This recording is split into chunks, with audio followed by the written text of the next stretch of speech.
રાંદેર વારીગૃહ ખાતેના 50 mld ક્ષમતાના water treatment પ્લાન્ટના આંશિક શટડાઉન થશે। અઠવા ઝોન અંતર્ગત સંલગ્ન વિસ્તારના પાણી પુરવઠાના સમયમાં ફેરફાર થશે। જુલાઈ મહિનાથી નવેમ્બર મહિના સુધી અઠવા અને રાંદેર ઝોનના વપરાશકર્તાઓ માટે મુશ્કેલી થઈ શકે છે। આંશિક શટડાઉનને કારણે પાણીના સપ્લાયમાં કંઈક અંશે અવરોધ ઊભો થશે।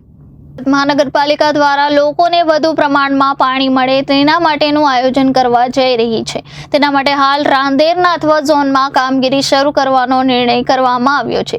સુરત મહાનગરપાલિકાના રાંદેર વોટર વર્ક્સ ખાતે હયાત 250+50 250 mld ક્ષમતાના વોટર ટ્રીટમેન્ટ પ્લાન્ટ કાર્યરત છે, જે પૈકી 50 mld ક્ષમતાના વોટર ટ્રીટમેન્ટ પ્લાન્ટના ફિલ્ટર બેડમાં મોડિફિકેશન કરી સિરામિક મેમ્બ્રેન આધારિત ફિલ્ટર બેડ તૈયાર કરી ક્ષમતા વધારી 160 mld કરવા આવનાર છે, જે માટે 50 mld ક્ષમતાના વોટર ટ્રીટમેન્ટ પ્લાન્ટ તારીખ 1/7/2024 થી 15/11/2024 સુધી આંશિક શટડાઉન લેવામાં આવનાર છે, જેથી રાંદેર વોટર વર્ક્સ ખાતે પાણીનું ઓછું ઉત્પાદન થનાર છે।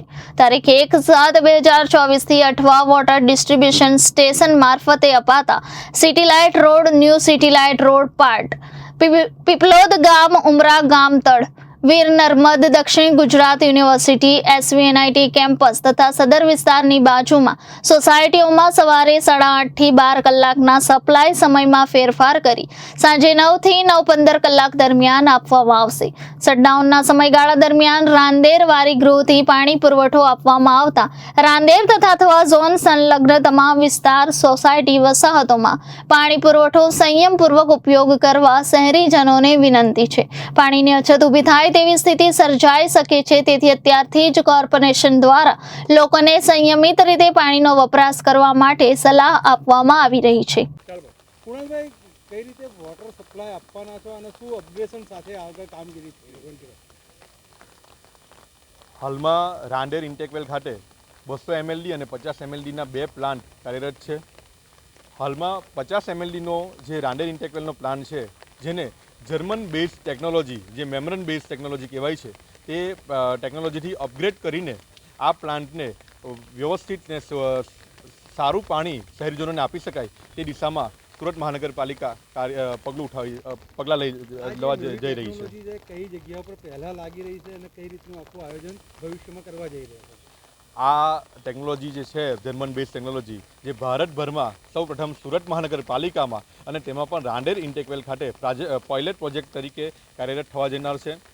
આ જે ટેકનોલોજી છે, જેના થકી સુરત શહેરીજનોને હાલમાં થોડાક આંશિક રીતે જે કલરવાળું અને થોડાક સ્મેલવાળું પાણી જે આવતું હોય છે, તે પણ હવે નહીં આવશે અને 100% સારું પાણી અને કલરવિહીન પાણી અને દુર્ગંધ મુક્ત પાણી આપી શકાશે।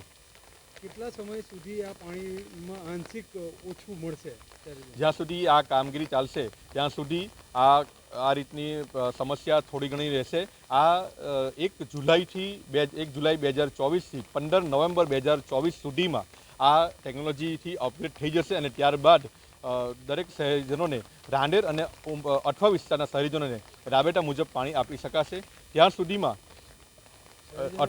અઠવા ઝોન વિસ્તારમાં રહેતા ઉમરા ગામ, SVNIT campus, VNSU campus, Piplod ગામ અને આજુબાજુના સંલગ્ન વિસ્તારોમાં અને રાંદેર વિસ્તારમાં રહેતા લોકોને થોડું પાણી ઓછું મળી શકે છે, જેથી કરીને આપના માધ્યમથી હું શહેરીજનોને અપીલ કરું છું કે થોડો પાણીના વપરાશમાં સંયમ જાળવે, જેથી કરીને સુરત મહાનગરપાલિકા થકી આપને પાણી સારી રીતે મળી શકે।